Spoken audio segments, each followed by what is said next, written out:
remember when I was in Amsterdam, and I heard that Berry Place had this new sannyasi, had just arrived in Berry Place, and freshly initiated by Srila Prabhupada, and somehow I had a feeling to go, had to get to Berry Place to meet this person. I just knew have something to do with him, and he came to Berry Place. I know he really inspired all the devotees every night.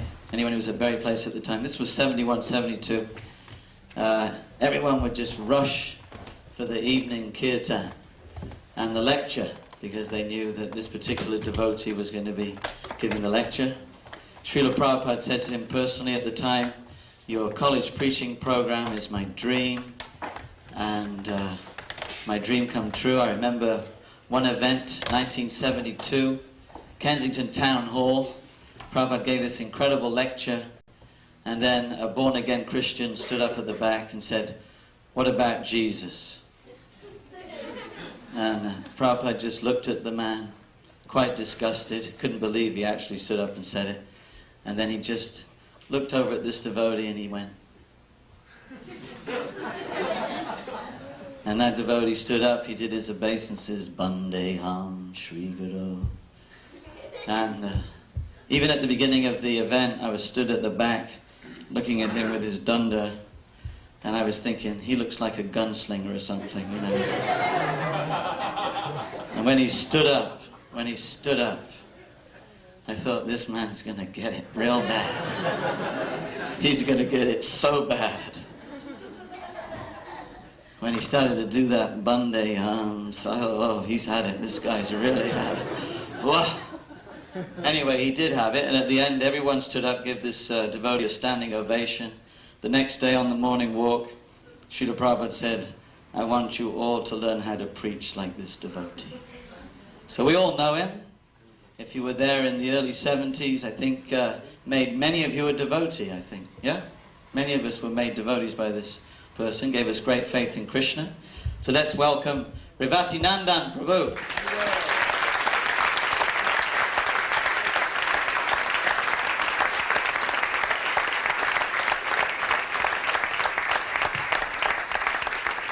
Hold it. Oh, you got it? Okay.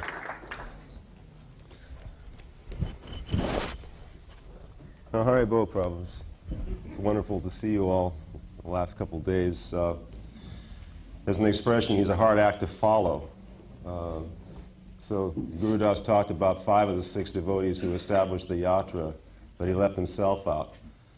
One time I heard Srila Prabhupada refer to Guru Das, "Oh, Guru Das, yes, he is a big sweet ball." There were times along the way when I was a brahmachari, when we were in India. I was having a health problem one time that was causing me sore distress. I didn't know I'd only been a couple weeks in India. We weren't all the best looked after brahmacharis. It was a new adventure to just be in India, and I had a problem, and I didn't know where to turn. And I didn't know Guru Das very well, but of all the people there, I could just tell that he would help me. He'd been to India before. Now, Guru Das brought me to the doctor, right? And he paid for it and everything because I was a penniless brahmachari. And I just remember that he's such a kind person. He mentioned the special qualities, and it's a fact that the 6 devotees that established this yatra all had some uniquely special qualities. And I think warmth and compassion are 2 ways to describe Guru Das Prabhu that don't quite measure up, but we'll try with that for a start. They want us to be kind of brief, and we're going to have everyone talk today, so I got to you know me. And so what Bhumade was talking about Kensington Town Hall, he doesn't know what I went through that night, because you see, it was Prabhupada's lecture. When the man asked the question, Prabhupada made a face. And he said, "I do not want to answer this question." He said it kind of under his breath, and then he looked at me and said, "Revatinandana Maharaj, you answer." Well, of course, I hadn't expected to be speaking that night. And when I went Bandeham Shri Guru, it wasn't quite the same mood that Bhumade had caught. I had a complete blank in my mind. I did not know what I was going to say as I walked up to the microphone. And all I could think of was, Prabhupada has asked you to do it, you have to do something, you have to trust Krishna. And the words came out probably better than as well as I've ever spoken. And it worked out very nicely because the intelligence came on the spot, as if upon demand from, well, this is something that I thought of as you said that for a couple of minutes, just to make one brief point to everyone, is that we have an institution, and in an institution there is a form, a structure that has grown up, which we call ISKCON, or the Krishna Consciousness Movement, but it's made of innumerable individual devotees. And the wonderful thing about Krishna consciousness is that it's a very personal thing. Each one of us is a very special person, and each one of us has the Supreme Personality of Godhead, who is the most special person, sitting in our heart all the time. Because in the beginning, we're not completely pure at heart. At first, we need an external guide who is actually a manifestation of that Supreme Person, and that's how we appreciate our spiritual master.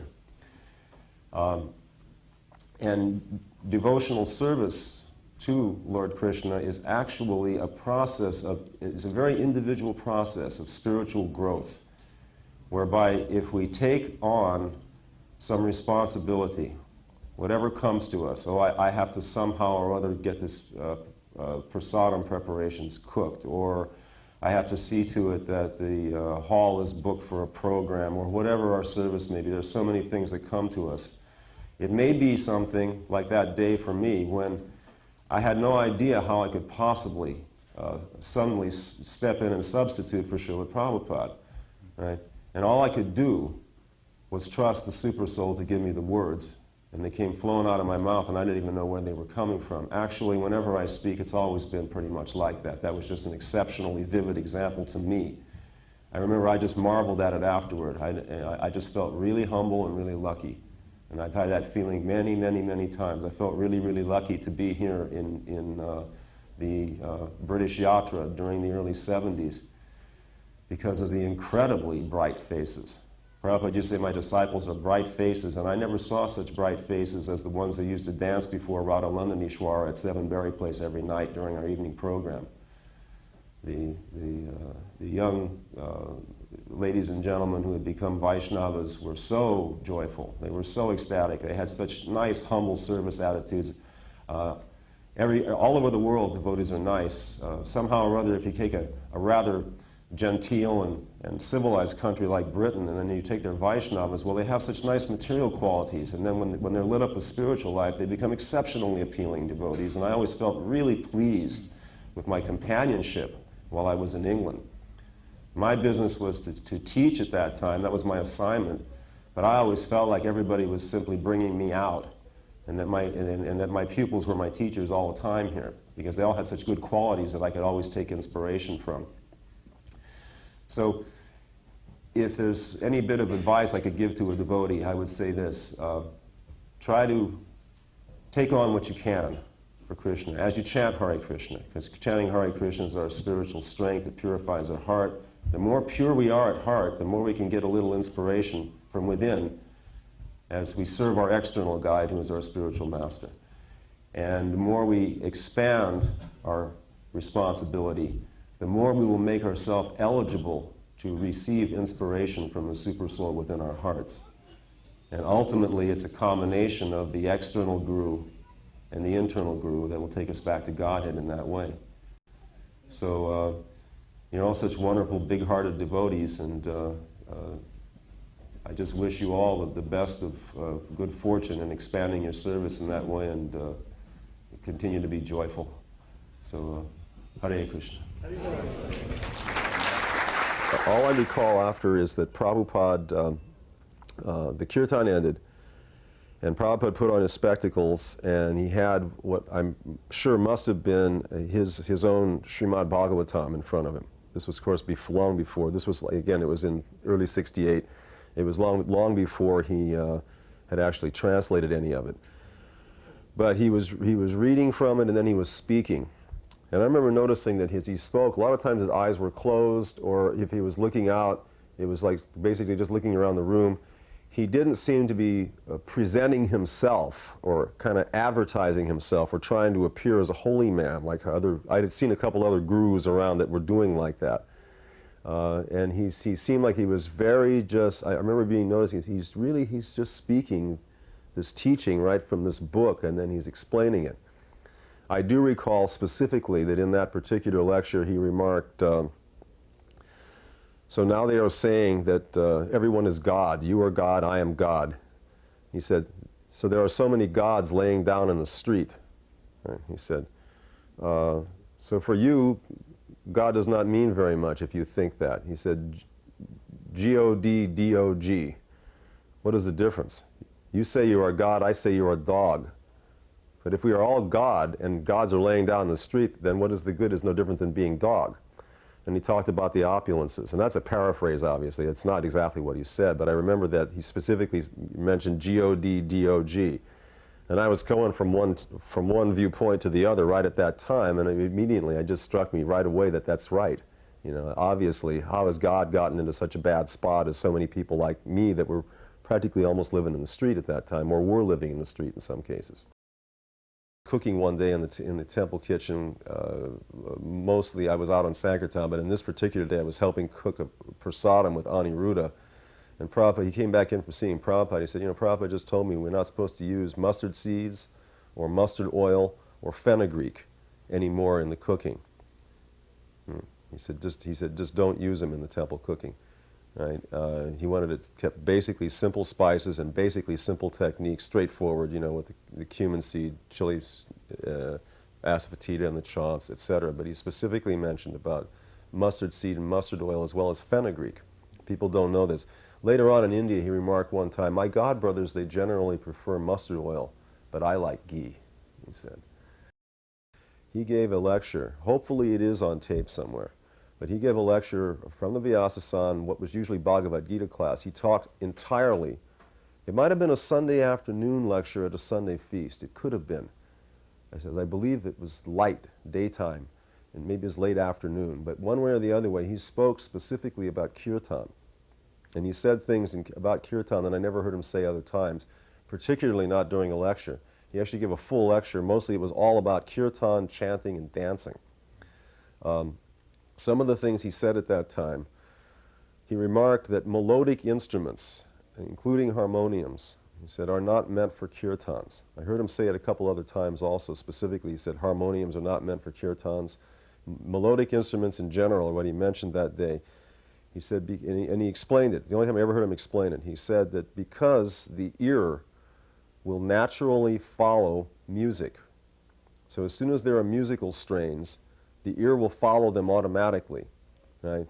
And when the ear is following the music, the attention is divided from the mantra. He said rhythm instruments are good for kirtan because they make one more inclined to dance, and dancing in turn unlocks devotion. He liked graceful dancing, and he used to use Jayatirthas. He was a very graceful dancer. As he said, see how he dances, it is very good. This will help to feel more devotion. But anyway, that day he specifically said that rhythm instruments are good, but not melodic instruments. Another time, around that same time, he told Vishnu John one day, who was in his room, Vishnu John told me right afterward, that he did not like melodies that had long extended notes in them. Like we used to sing, Hare Krishna, Hare Krishna. He heard us singing that melody, and then right afterward he remarked to Vishnu John, don't do like that. He liked all the melody to be filled up with mantra. During the lecture that he gave that day, he said also don't harmonize during the response. In other words, the leader may sing little variations, but the group should sing basically a steady response, and that one person shouldn't be singing one melody and another melody during the response. Right? So these things, he said, that would help one to pay more attention to the mantra as one was chanting and dancing, and that way one would get the maximum benefit, and the kirtan would also become more ecstatic. He also said that the dancing should be graceful and gentlemanly. And then he came down from the Vyasasan during the second kirtan. It was the first time I ever experienced him dancing with us. He came down right in the middle of the kirtan party and danced with us. And, you know, first he held his hands like this, and he danced back and forth with what we call the Swami or the Prabhupada step or whatever you want to call it. And he did it very gracefully, you know. He'd kind of take a step into each way. He moved his foot back and forth. And then after a while, he put his hands up like this, and he started leaping up in the air. Up, up. Straight up and down, though, not shaking his body around, but with his hands up and just leaping right up into the air. And his hands were going like this as he went up. And he kept leaping and leaping and leaping. And we were doing it with him, and I got tired. And actually, I stopped and started to dance back and forth again at one point. And here I am, I'm what, 21, 22 years old at the time. I was 21 when I moved into the temple. I must have been about 22. And he was over 70. I think he was about 71 or something like that, or more than that, in his early 70s at the time. And Prabhupada went right on leaping for a long time during that kirtan. He seemed to have no physical exhaustion from it at all. And it really impressed me because I thought, here, I mean, I play basketball, right? And here this guy can jump more than I can. I shouldn't say guy, but I mean, that's the kind of thoughts that were going through my mind. I was just amazed. And it was the first time I'd ever seen him dance, and here he was right in the midst of us, and he was leaping and leaping for a long time during the kirtan. I had gotten up one morning so sick that I actually, I couldn't even make it. Somebody was in the outhouse, and I had to go behind the outhouse to relieve myself. I was that sick. And it was cold. It was very cold. We didn't expect it to be so cold because it was midwinter in northern India. And I'd given my sleeping bag to somebody in New York on the way over in exchange for an old suitcase. And so I wound up I was lucky to have a quilt to wrap up in that was warm enough. So I wrapped up again afterward. I couldn't get up for Hartik. And until I heard him chanting. And Prabhupada, I think, might have been leading the kirtan, or he was chanting. I could hear him because it was a microphone. I could hear his voice. So I got myself up. I got myself dressed, and I went into the pandal where Prabhupada was having the Mangal Arati kirtan at one end of it for the deities there and like that. And I remember him saying, he was talking about ajamil. And he'd been talking for some lectures about prayashchitta, which means atonement procedures for atoning for sins. And he said the problem is that you atone, but you do not get the seed of sinful desire out, and therefore you do it again. So you have to go through the atonement again and again. So atonement is not the solution. One has to purify the heart. And then he was talking about how chanting does this, how it purifies and eventually cleanses even the seeds of sinful desire from the heart. He said, but then he said, and I never forget this, he said, but do not be impatient, he said. He said, after all, it took me 30 years to chant in this way. Right? And sometimes I thought he was giving those Ajamil lectures for me, because it might be my fate, I don't know. But one way or the other way, when he said that, it made a deep impression on me. Some people hypothesize that Prabhupada was this or that. He said a few things in India about his past life and things, and that day he said it took him 30 years to chant with the devotion that he did chant with, or the purity that he did chant with. So I always took it from his own words that he was a person who, well, later on in Calcutta, he said, one day he said, I don't know where he heard, maybe it was from an astrologer or from some other source, but Prabhupada said, in my previous life I was a doctor, and I led a sinless life. Therefore, I was able to take up devotional service seriously in this life. And that's how he described it. And then that day he described a little bit about his own devotional development, that he said it had taken him 30 years of chanting to reach the stage at which he was chanting, which was obviously with pure, ecstatic love. Prabhupada had once said in response to another question while I was in Calcutta that when one leaves one's body, having become a pure devotee, he goes to take another birth, but on the planet where Krishna is appearing. And he meets Krishna outside for the first time in another embodiment, but on the planet where Krishna is having his avatar. And then when Krishna leaves that planet, the devotee goes with him back to the spiritual sky for good. So actually, there's one more birth after one becomes a pure devotee, but it's not like a material birth, because it's a birth with Krishna where he's appearing in his pastimes, and then one goes to the spiritual Goloka with him at that time. Another time in India, he told me in his room in Calcutta, another time he said that, I asked him, because you're a devotee of Radha Krishna, does that mean we're all inherently devotees of Radha and Krishna? And he said, not necessarily. And I said, so we might also be devotees of, say, Lakshmi Narayan or Sita Ram? And he said, yes. I said, am I to understand that by doing this process, however, whatever our relationship with Krishna in any of his forms is, it will be uncovered? And he said, yes again. So he told me specifically that not every devotee would become ultimately attached, because I was thinking about the story of Murari Gupta in the Chaitanya Charitamrita, whom Lord Chaitanya says, you are a pure devotee of Lord Ramachandra, that you're Hanuman, right? So so in other words, there are some devotees that are constitutionally attached to other forms of the Lord, but Radha Krishna contains all of those forms within. So we were in a spot that by purification we would find out what our relationship was going to be. At least that's what he told me in Calcutta. We stayed in a house for a while, and Prabhupada had an apartment, and Dayananda and Nandarani, Dayananda was a temple president actually, he had a bungalow. And for a while we were having kirtans in this bungalow, which was in a set, they were like bungalow motel, little hotel rooms sort of, but they were in a bungalow arrangement, and that's where Dayananda was living. And the place wasn't too much bigger than this room we're in right now, just maybe only a few feet wider and about the same length, I believe. It wasn't really very big. And it would be like 30 or 40, more than 30, about 40 or even 45 of us packed into this little room with Prabhupada, including a couple of guests that we brought along or whatever. But mostly those evening Bhagavad Gita classes were just him sitting in a chair at one end of the room and the rest of us all packed in. I remember one time we'd just gotten new dhoti cloth, and it was just, it was like Dacron cotton, orange, or polyester. It was polyester cloth that we gotten from a store in LA by a big sheath, and we just cut dhotis out of it. And someone had sewed up some kurtas, so it was for the first time we had standard clothes to go out in the street. Otherwise, it was the typical Hare Krishna ragamuffins on the street. Then we had all the same color dhotis, right? So we came to Kirtan that night, and Prabhupada was looking around, and then everybody was there, but Jayananda wasn't there. And Prabhupada looked up and he said, where is Jayananda? Not Jayananda, it was Jayananda. Where is Jayananda? And we said, well, he's still out parking the van, Srila Prabhupada. So Prabhupada waited until Jayananda came in the door. As Jayananda walked in, Prabhupada looked at him and smiled. He said, oh. He said, Jayananda looks just like Lord Chaitanya.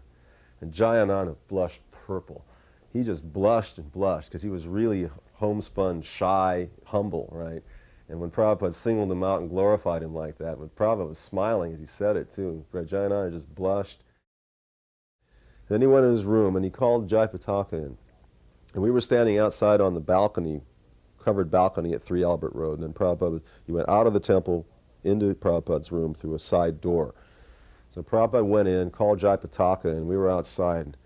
Prabhupada practically roared at him. No, he said real brusquely, he said, why your complexion is greenish. And Jayapataka kind of stammered something like that. We were watching from outside, but not in the room. And then Prabhupada, he said, if you do not eat better, you will die. He said, these devotees, they are all looking like they are weak, he said. Right? You're not eating properly, he said. And then he said, you get so much every day. You send down for each devotee, you get so many portions of a kilogram of fresh-made curd. He said, go to the place where the sweet merchants buy curd that comes in from the countryside, and buy curd, so much for each devotee every day.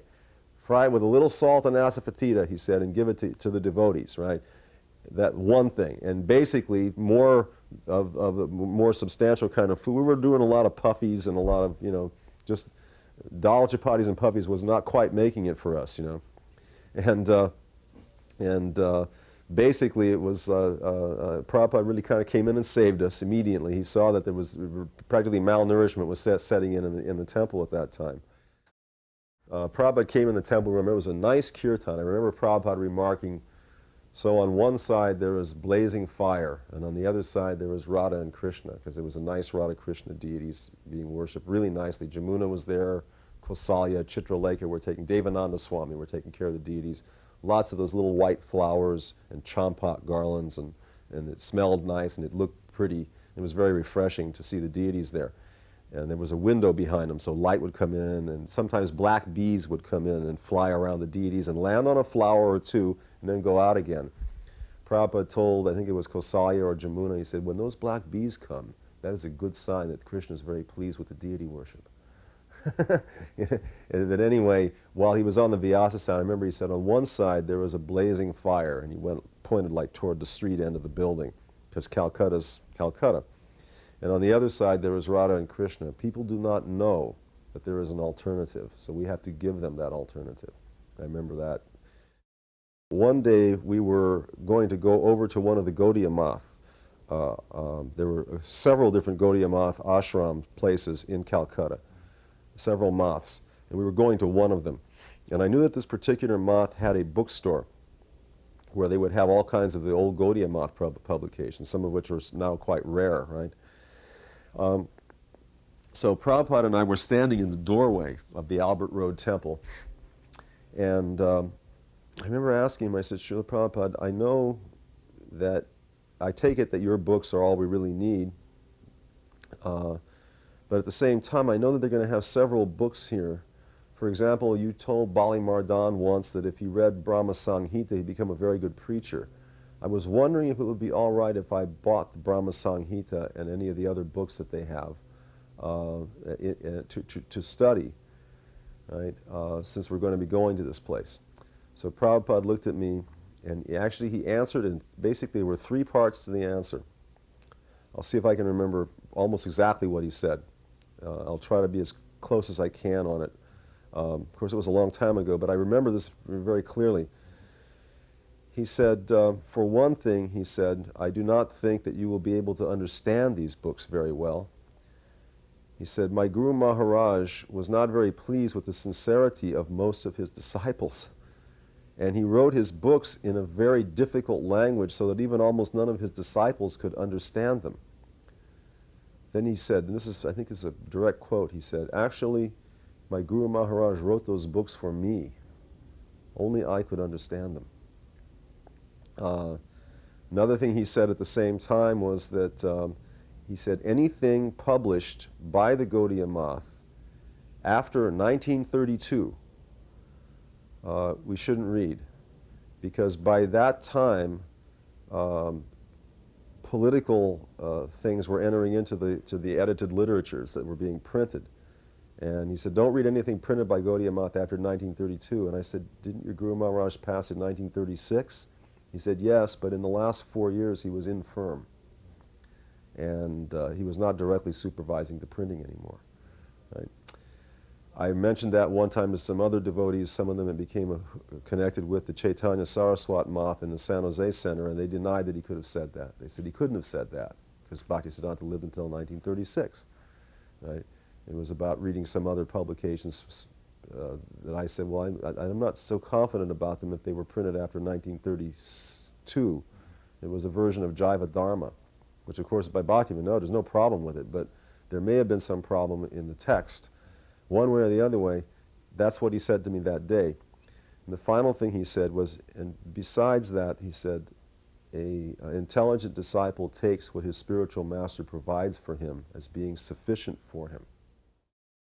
I believe it was in the spring, well, it was in the year of 1975. I'm almost positive it was 1975 that Gurudas Prabhu took sannyas, which he maintained then for some time afterward. And it took place at the Stewart Street Temple in Berkeley. And Prabhupada gave a lecture that day that was a very nice lecture, and part of it was, which was amusing to me, is that he spoke just as highly, if not more highly, of Jamuna than he did of Gurudas. And at one point, referring to Jamuna, he said, and his wife, meaning Gurudas's wife, he said, and his wife, she is practically a sannyasini. So after the program was over, and Prabhupada was on his way back to his room, I was walking beside him, and I asked him if I could ask a quick question, and he said yes. And I asked him if it were conceivable, because I kind of had a premonition that it might come up someday. I asked if it was conceivable that someday women in our movement might formally take sannyas. Prabhupada looked at me. He made a very disgusted expression on his face. He went, Never. And he said it with more vehemence than I just put into it. It was an emphatic answer, and that's exactly what he said. From his point of view, that was not a possible situation. And I only put that here because I thought it has already now come up, and that was his opinion about, for the future, whether that would ever be a possibility. Another night, it was not the same night, but in the same bungalow, I'd had an especially hard day on the street, or during the day. We went out twice a day. Daytime was downtown, nighttime was Hollywood Boulevard, and it was like about 5-hour stretch each time. So Vishnu John led kirtan 8 out of those 10 hours every day. So I would occasionally get to lead a little kirtan toward the end, but earlier I hadn't even learned how to lead kirtan yet. I was just starting to learn. But after I'd been out collecting for a long time, wait a second. It was hard, let's put it this way, it was hard for me to get out and do it. And one day especially, I was just feeling like I couldn't go on with it anymore. And I was thinking that as soon as I get a chance to just disappear, I'm going to leave. It just seemed too hard for me. I was tired.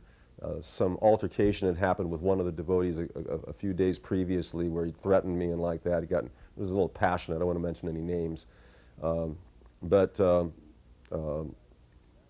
I just decided, and that day I just didn't engage myself. Usually my 10 or 15 magazine sales were tops on the party, not because I was any good at selling, but just because I'd talk people into buying a magazine somehow, because it was all in devotees and kirtas with cards. It wasn't, we knew no mantras and no sales techniques. It was all done very straightforwardly. The only person who could do more magazines was Tamal. Jayananda would go out and spend the whole day, do 3 or 4 magazines, because he was just so sincere, but he couldn't persuade people to buy something, you know. Whereas Tamal could put his arm around people and wheedle them and talk to them, and the next thing you know, they'd be buying a magazine. It was easy for him. For me, it was somewhere in between, but it was very straightforward, trying to preach, you know, but the people on the street weren't that intelligent, they weren't that interested, so it was hard to find. It was slow. But one day, I think I did 2 or 3 that day, and just didn't get into it on purpose. I thought, you're going to get out of here this time. And I hadn't had a chance to go anywhere. That night, we were driven over to the bungalow, and Prabhupada was speaking, and I hadn't gotten into chanting during the first kirtan on purpose. I just didn't want to get carried away again, because it was either one of Prabhupada's lectures or a feast would always wind up changing my mind to stay. And then, so as I say, Maya was really tugging at my mind, to use the Krishna terminology for it. So then Prabhupada was speaking, and I had my head down. And Prabhupada specifically said, I think he said, almost exactly, he said, so the symptom of Krishna consciousness, when one is engaged in devotional service, is that he will become jolly, he will become joyful. Right? If one is morose, that means he is not Krishna conscious. If one is in Krishna consciousness, he cannot be morose. And as he said that, I looked up at him, because it hit me hard. And I looked at him, and he was looking right at me. Specifically, his eyes, as I looked up, his eyes were right on me, right? And he was speaking to me at that moment. But I was so fragile psychologically at that point especially, that if he had singled me out, I would have probably ran from the room, or broke into tears, or gotten very agitated, angry even maybe, at that point, and left. And instead, he did it in the lecture.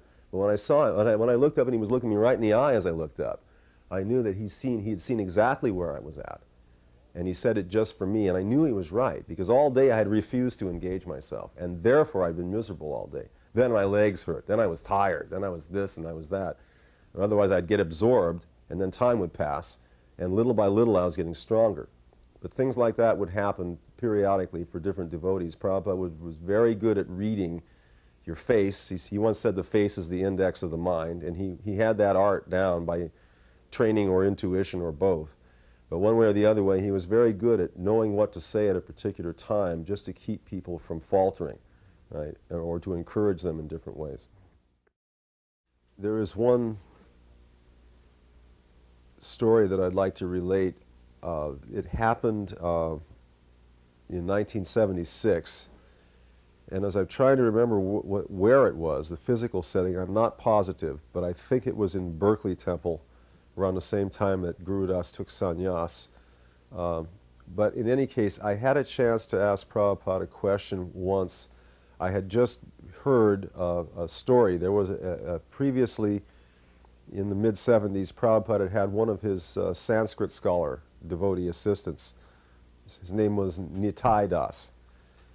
And Nitai was a very academic devotee. And then he left ISKCON. He, as we said, blooped.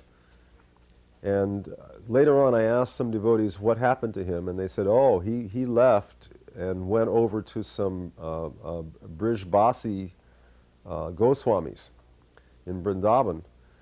And now he's saying that Prabhupada is not giving us all the information we need because, for among other things, he's not telling us what our rasas with Krishna are, and what that was in reference to something called I think they refer to it now as the Siddha Pranali. The actual process was called taking an initiation called the Siddha Deha initiation, where one is told by the Guru what one's rasa is with Krishna and how to practice a certain sadhana in relation with one's own personal rasa. I have been told, although I haven't read it, I've been told that Bhaktisiddhanta Saraswati did not do it and said that it is not in our line. But in any case, Nitai did go over to that camp in Vrindavan, and then he criticized Prabhupada, and when I heard about that, I wondered about it. So subsequently, I had a chance to ask Srila Prabhupada a question, and as far as I can remember, again, I don't have the exact words, but I asked Prabhupada that if there are any matters concerning the nature of our devotional service and our relationship with Krishna that he has not personally explained to us or described to us, would it be necessary for us in the future to find out someone else to take more instruction from? Or could it be, as I thought, that if we were following his prescription for sadhana and for engaging in sankirtan and preaching and chanting, that by our chanting and our preaching and our service, that as the heart became pure, Krishna would be able to reveal these subsequent things to us by revelation from within the heart? And when I said that latter part, he smiled and said, yes, that is the way. You will not have to go anywhere else, but if you simply follow my instructions, everything will be revealed to you from within. And he had a very pleased look on me for the way I phrased it in that way. So there was no doubt to me that he was very clear about answering that question, that there wasn't any need for being specifically instructed about these things about our rasa and like that, because in the pure heart, everything is revealed to a pure devotee. The Seattle temple was, Naranarayan was up there building an altar, and when it was built, right around that time, I remember Prabhupada gave a lecture one day in the evening, an evening class, and he mentioned a godbrother of his, he'd received a letter that a godbrother of his had just passed away. Don't remember, somebody else will know the name. It was one of the Tirtha Swamis in the Gaudiya Math, but it wasn't Bhakti Vilas Tirtha, who lived, of course, much beyond that. It was another one whose name was something Tirtha Maharaj. And Prabhupada said that this particular godbrother was very kind upon him and had actually written him a letter while he was living in Vrindavan as a Vanaprastha, or Jhansi or Vrindavan. I forget where he said he was, but he said he received a letter from this godbrother reminding him that Guru Maharaj, meaning Srila Bhaktisiddhanta Saraswati, had wanted him to take sannyas and to preach, especially in the West. And this godbrother had written him a letter reminding him about that. And Prabhupada said, I did not want to take sannyas because it is a very difficult position materially. It's not easy to do, and I didn't want to do it. But this godbrother wrote me this letter at this time, and he said, and at the same time, right in the same days when I received this letter, he said, 3 times in succession, on 3 successive nights, he said, my Guru Maharaj appeared before me in a dream. And each time in the dream, he was walking away from me, and as he was walking away, he turned around and beckoned for me to follow. And he went like this. Right? And he had that dream 3 times. I believe he said 3 nights in succession, but definitely 3 successive times in a very short span of time. Right at the same time that externally the God Brother had sent them this letter. And these things prompted him to take sannyas. What Prabhupada said specifically was, in this way, my Guru Maharaj pulled me out from this material world. And when he said pulled, 2 tears just literally suddenly formed and leaped out of his eyes and went then, and it was just like they were squeezed out by a shudder of ecstasy and went running down his cheeks. They hadn't formed slowly and dripped down like most tears do. As he said pulled, his voice got real thick as he said it, and tears came shooting out of his eyes. And everybody in the room was just speechless, right? Because we were all devotees or guests but mostly it was just devotees there. It was an evening program during a weekday. And I was very much impressed at the amount of intense feeling that he had toward his Guru Maharaj calling him to take sannyas. While we were walking back one time, I remember I asked Srila Prabhupada, as we were walking side by side, I said, Srila Prabhupada, could I ask you this? This is not a judgmental question, because whatever you eat, I'll eat with you and feel like it's what I should be eating, and it's Mahaprasadam for me. But I don't think that the food that we're getting fed here is really being offered to Krishna. They have a Krishna deity in there, but you can't tell him from the other deities, and they don't make any discrimination. And how should we view eating like this? And Prabhupada looked at me and he said, now I'm putting this out now because I feel like some of these things, at least they should be on record, even though, well, I'll tell you what happened. He said, actually, he said, everything is prasadam. And so a Vaishnava, if he takes anything, he simply takes it as the mercy of the Lord. Right? But we prefer to eat what is offered to Radha and Krishna. But otherwise, we understand everything to be the mercy of Krishna. He said, but do not preach like this, he said. And I said, why is that? And he said, because the new devotees, they will take food simply as sense enjoyment unless they offer it first. And so we do not want to confuse them. And that, as I thought about it, I was smiling on the way back, because I always thought that's the difference between how an Uttama Adhikari sees things and when he comes down to the level of a Madhyama Adhikari to preach. It was the first time I saw a clear-cut example of that, which I saw many times later on, as I saw how Prabhupada had his priorities and like that, but that was the first time. I remember again, there was plenty of time. He was talking, he was letting us ask questions. And so I asked him a question at one point. I said, Prabhupada, it says that in the Srimad Bhagavatam, it says at one point that the 14 different grades of planetary systems are arranged along the stem of the lotus flower. And I said, I had always envisioned that they would be from Brahmaloka, and there's a lotus flower stem that comes down to the navel of the, which one is that? That's the Garbhodakashayi Vishnu, the second Vishnu, Garbhodakashayi Vishnu. He's supposed to be in each universe, it's supposed to be filled halfway with water, and then from his navel it says that a lotus stem comes, and on top of the lotus is Brahmaloka. And that the rest of the planetary systems are arranged, it says, along the stem of the lotus flower. I said, I had always envisioned them like we put them in pictures, we put them out in space kind of around Brahmaloka, but here it says that they're along the stem of the lotus flower. I said, how can that be? Because they appear to be in all directions. And Prabhupada looked at me, and he went like this. He smiled, he went, well, it may be a very big lotus flower. Then he shook his head a little bit and he said, but we cannot understand these things with our puppy brains. And he smiled. And I just put my head down and smiled, because it hit me immediately that I'm trying to conceive of all these things, but I have a very small scope, right? And then when he said that, it was a nice point of revelation.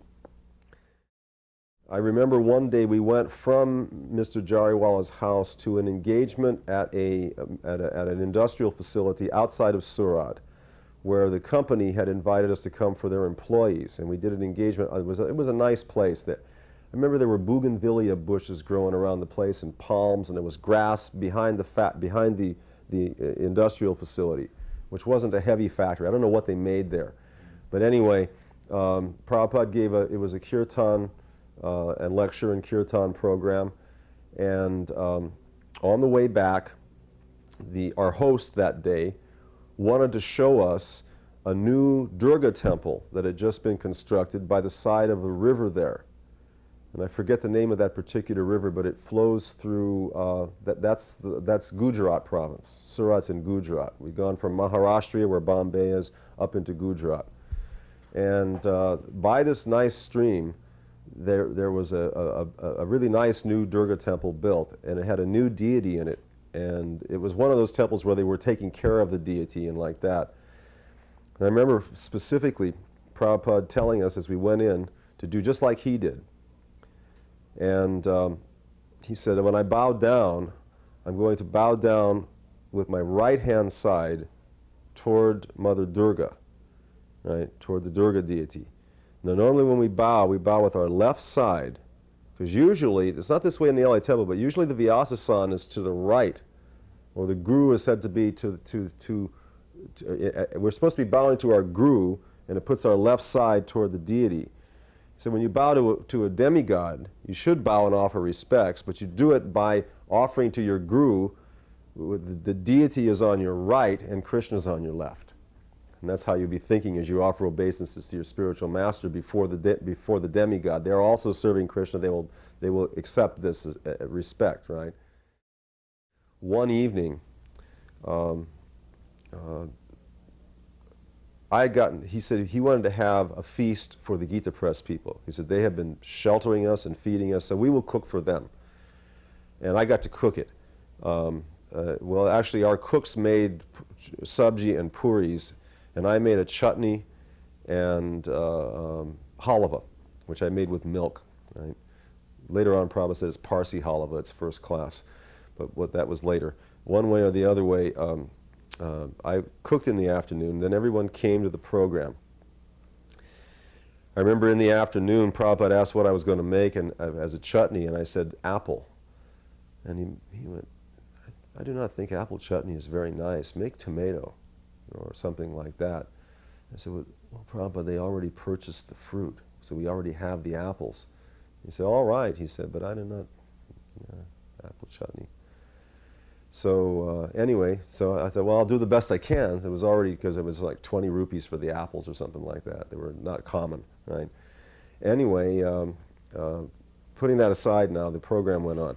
At this program, Prabhupada, for example, a couple days earlier, and throughout that week, Prabhupada had been teaching us, he had a copy of Bhaktivinoda's songbook that he'd just been given. And he was teaching us Jai Radha Madhava in the morning by having us repeat it after him. Right? He took a special liking to that particular song, and that's when he began to sing it before his morning class. That's when it started.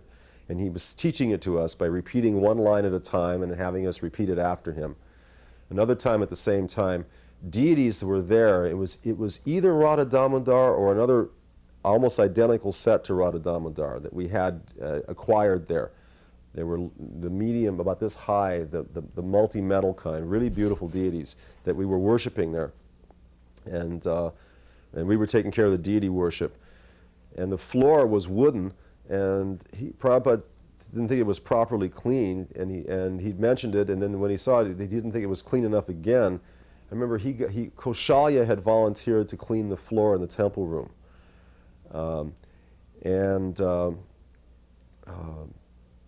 Prabhupada said, well, okay, this is how you do it. You're not doing it properly. Do it like this. And Prabhupada pulled his dhoti up and got down on his hands and knees, and he had a pot of water, right, and another pot. He said, get 2 pots, right, one for dirty water, one for clean water. And he took a rag and he put it in one pot of water. He got down, he scrubbed the floor, right. Then he went to the other pot and he wringed it. Then he wringed it out into that, and then he rinsed it, and then he put it in fresh water and put it back down. Wring it out, and then went back down and mopped up what he'd done.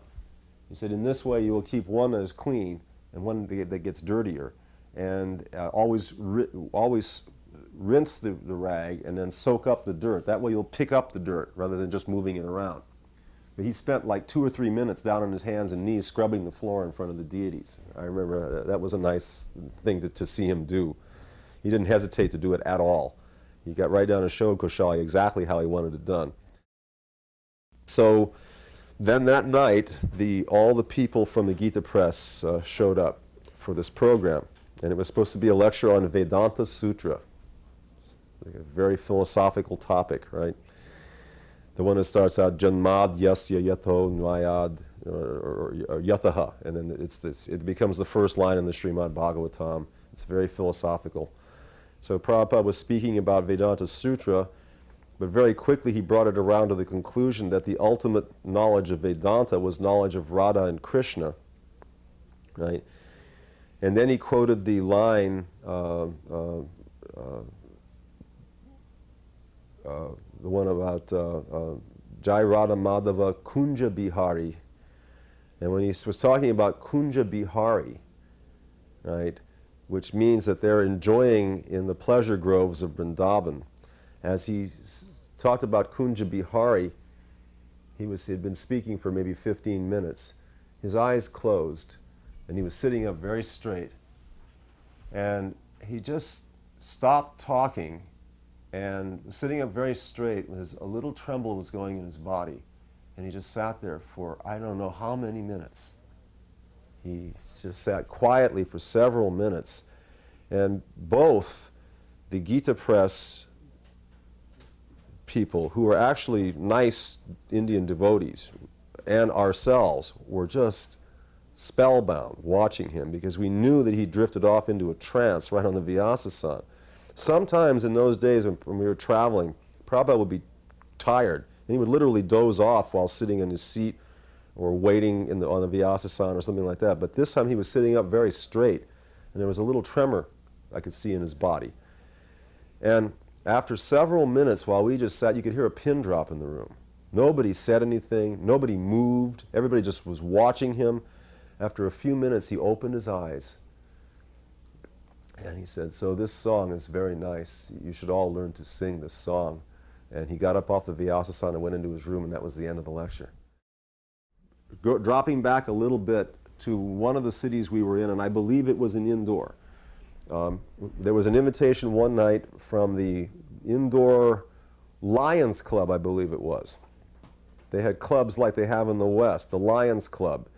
These were local politico businessmen, and they invited us to come for a program. Prabhupada didn't want to go do it, so he called me in. He said, I'm not going to go to this one. He said, I do not like these men. He said, they are snakes. You go and give the lecture. I went, oh my gosh, you know. I said, well, what should I tell them, right? He said, just tell them we are spreading their Hindu religion all over the world, so they're obliged to give us a donation. But before you talk, have a big kirtan, right? Have a good kirtan. You lead it, right? And then you speak, right? He said, if you have a big kirtan first, he said, the chanting, he said, it is our mantra for charming snakes. Then they'll be able to listen for a few minutes without arguing and try to get them to agree to give a donation and go. So he said that it is our mantra for charming snakes. Prabhupada walked in the room, and he just looked at the situation of the preparations, and he stopped. He said, what is this? Where are the fruits? Where are the flowers? I cannot believe this. He said, I think this initiation ceremony is a farce. I cannot bring the Lord of the universe into a place like this. Why have you not decorated nicely? What is this? What are these things? There were stainless steel hotel pans for bathing the deities in. You know, the rectangular they call hotel pans. They were the best the devotees had to come up with, but Prabhupada was totally dissatisfied. Totally dissatisfied. He started to rage. He stood there for a long time chastising Nanda Kumara, chastising Shamsundar, chastising Akoyanana, one or the other, one after the other. Then he said, I am not going to do it. I do not think this is simply, I cannot do it. You have not done nicely. This is not, there should be flowers and fruit everywhere. Everything should be much, no, I cannot do it. I'm leaving. Then he stopped. And he kind of hesitated. Then he got up on the Vyasasana and said, all right, I will do it, but I do not think this is very nice. And this was all right on TV. He didn't pay the slightest bit of it. He was shouting for, it must have gone on, I think it might have gone on for 10 minutes.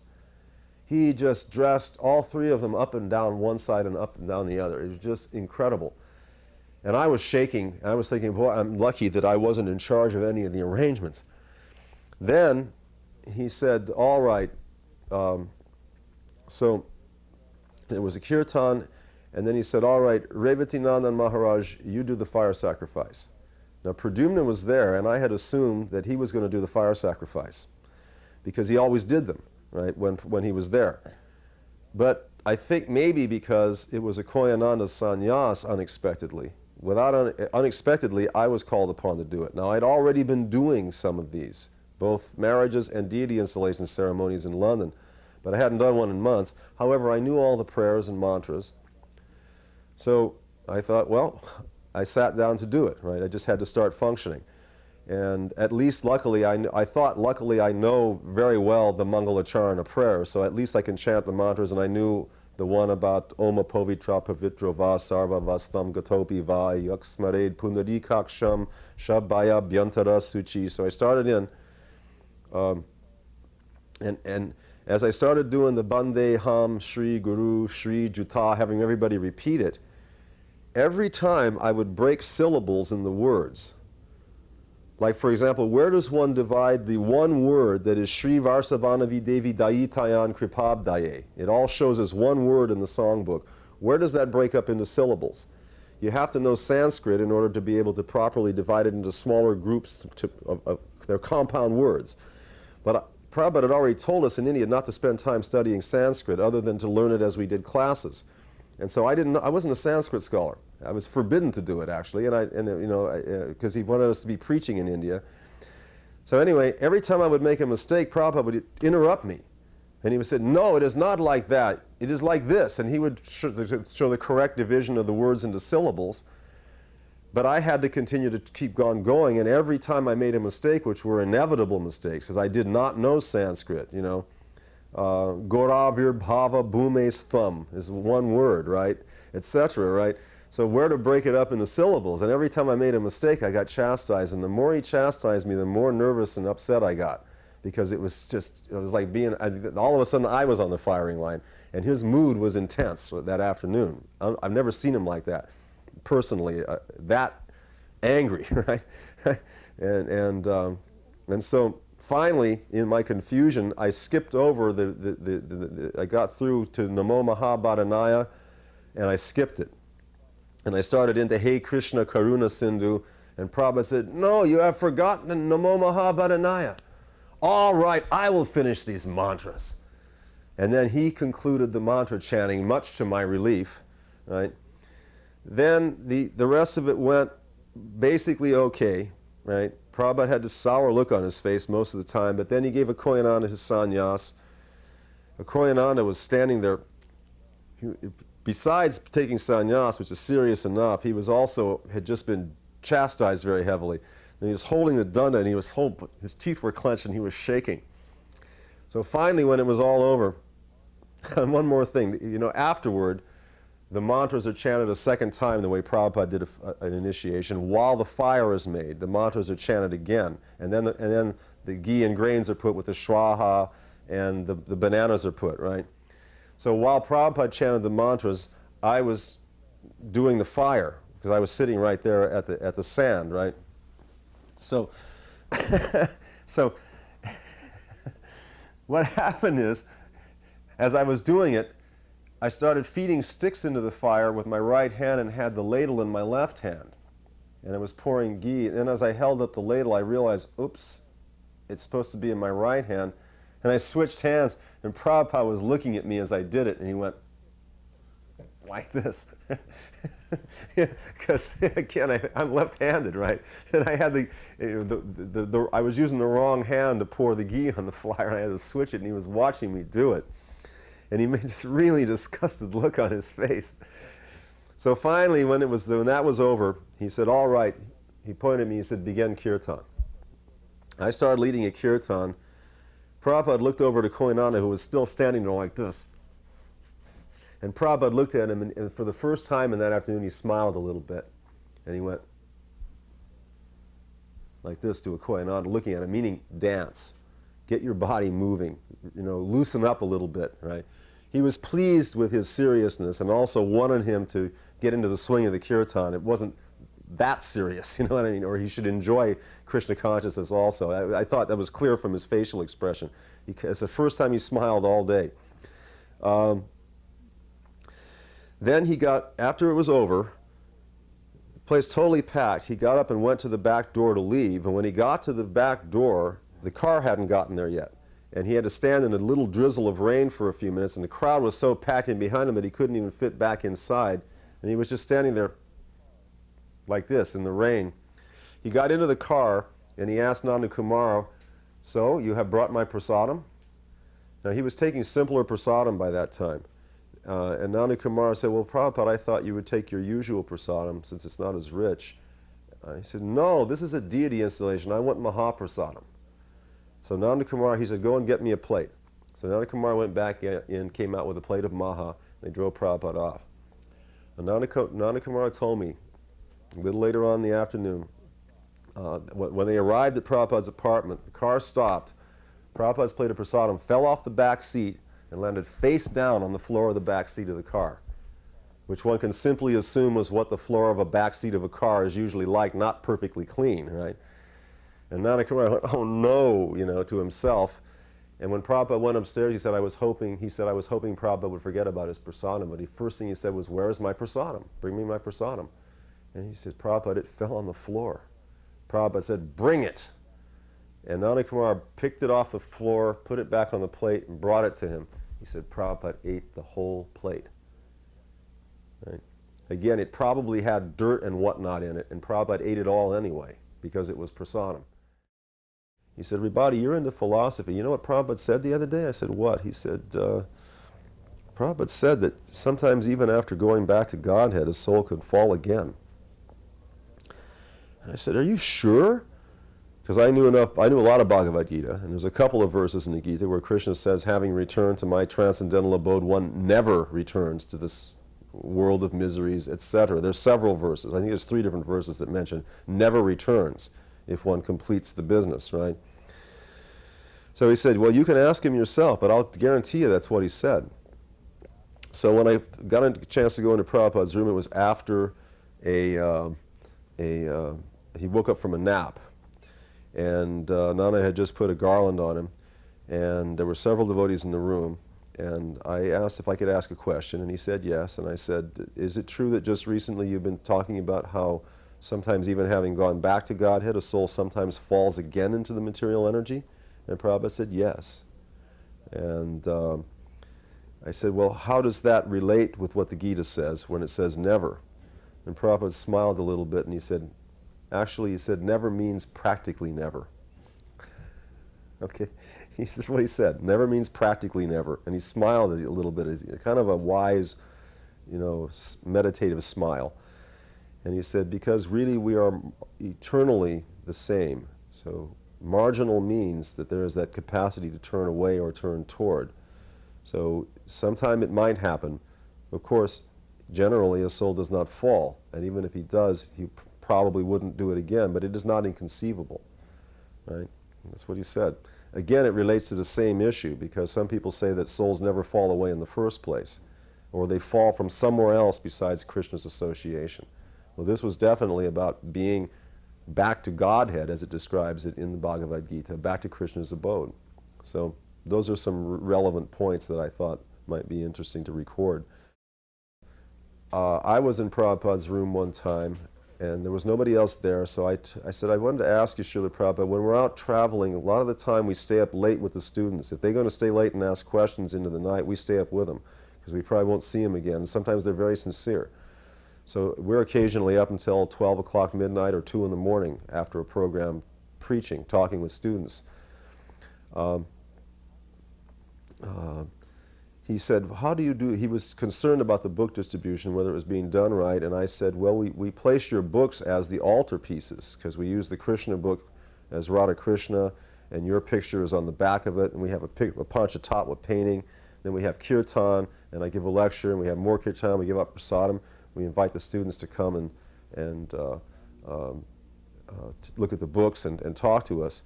He said, oh, he said, he smiled as he started smiling as I was talking. He said, oh, that is very nice. He said, if you just continue to do just like that, he told me, it does not matter how many books you distribute, because your program is different. It will attract devotees. So he specifically said, quote, it does not matter how many books you distribute. He said, as long as you're presenting them nicely, which we were doing. Right? So he was actually real pleased. And I said, well, I'm a little worried because sometimes we don't, because we get to bed real late.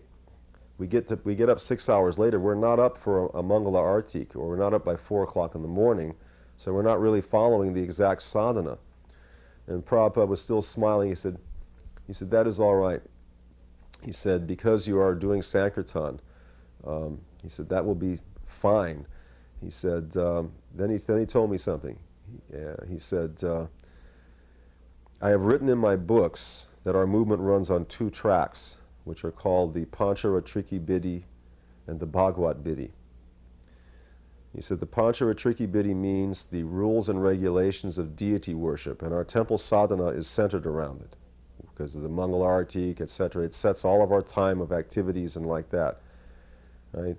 And it's very valuable for devotees to become strong, right? By being regulated. He said the Bhagavat Bidhi is simply chanting, dancing, feasting, and philosophy. And it is Lord Chaitanya's process. That is really what Lord Chaitanya came to propagate. He said after, when he instructed the Goswamis to write, they produced books which, he said they added some modes of worship from the previous age mode of worship, which was deity worship, in order to make the process appear more Vedic to the Smarta Brahmin community in India, who were otherwise criticizing Lord Chaitanya, that we do not find this in the Vedas. So to make it appear more Vedic, he said they added certain things, and that is what we call the Pancharatriki Bidhi, right? So even though I say in my books that our movement runs on 2 tracks and they are both equally important, he said, I will tell you that that if you can get along without the Pancharatriki Bidhi in this age if necessary, but you cannot get along without the Bhagavat Bidhi. This is why your Sankirtan activity is sustaining you even without the regulation of the regular deity worship. He said, so if a devotee needs to be strengthened, then send him to the temple or return him to the temple, but otherwise the Sankirtan will be all you need. And then he told me, do not preach like this. Do not speak like this. And I said, why? Because I was all ready to run out and start singing. I thought it was wonderful what he explained to me. And he said, no, he said, many devotees are attached to the deities and the deity worship in a very sentimental way, which is helping them to be attached to Krishna consciousness. And if you explain like this, they may mistake it that you are criticizing the deity worship, right? Or the deity, that it is less important or unimportant, right? So therefore, do not preach like this. I'm explaining this to you for your own understanding of priorities, in other words, which was very nice of him. So when it was over, I talked with, I think Shamsundar Mukunda, or rather Nanda Kumara were there. I said, maybe I should go over to Prabhupada's apartment just on behalf of the devotees and apologize. Because we all thought that it was the worst disaster day we'd ever seen as far as our service was concerned. So I got a ride over, and I asked Nanda Kumara, is Prabhupada still up? And he said, yes. He said, can I see him? I said, well, put your head in and see if he'll see you. And when I put my head around the door, and Prabhupada looked at me, and I said, can I come in? And he said, yes, come on. So I came in and I sat down at his feet after offering obeisances, and I said, Srila Prabhupada, on behalf of all the devotees, I just wanted to apologize because we did it so badly, and we know it was just so, we're sorry to have displeased you so much. Prabhupada smiled at me a little bit, and he said, do not pay it any mind. I'm almost positive that's what he said, do not pay it any mind. And I was really amazed because he was as cool as a cucumber. So a question came to me. I said, And I knew from experience in India and other places never to refer to Prabhupada as an example of a pure devotee to his face. Because when I did it one time in India, he said, I am not a pure devotee, I am a rascal. With great vehemence, he said it. Right, so I said, Prabhupada, can you answer me a question about the consciousness of a pure devotee? And he said, yes. Well, he said, ask. So I said, sometimes it appears that a pure devotee may be very angry, or that he may be happy, right? And yet, how does that really affect him, right?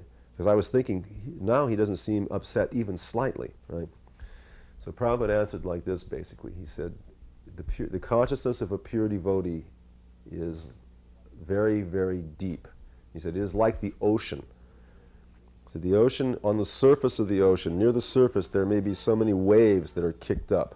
But as you go down even a few feet into the ocean, you will find out it is very still. Right? He said, and I understood what he was saying immediately. So in other words, so he said, in this way, the consciousness of a pure devotee is so deep that nothing really disturbs it. He said, there may be some ripples on the surface, but underneath it remains very, very deep and still. And I said, is it like that even at death? And he said, yes. Krishna Kirtana Ganana Anilo Premadana Karuna Prachu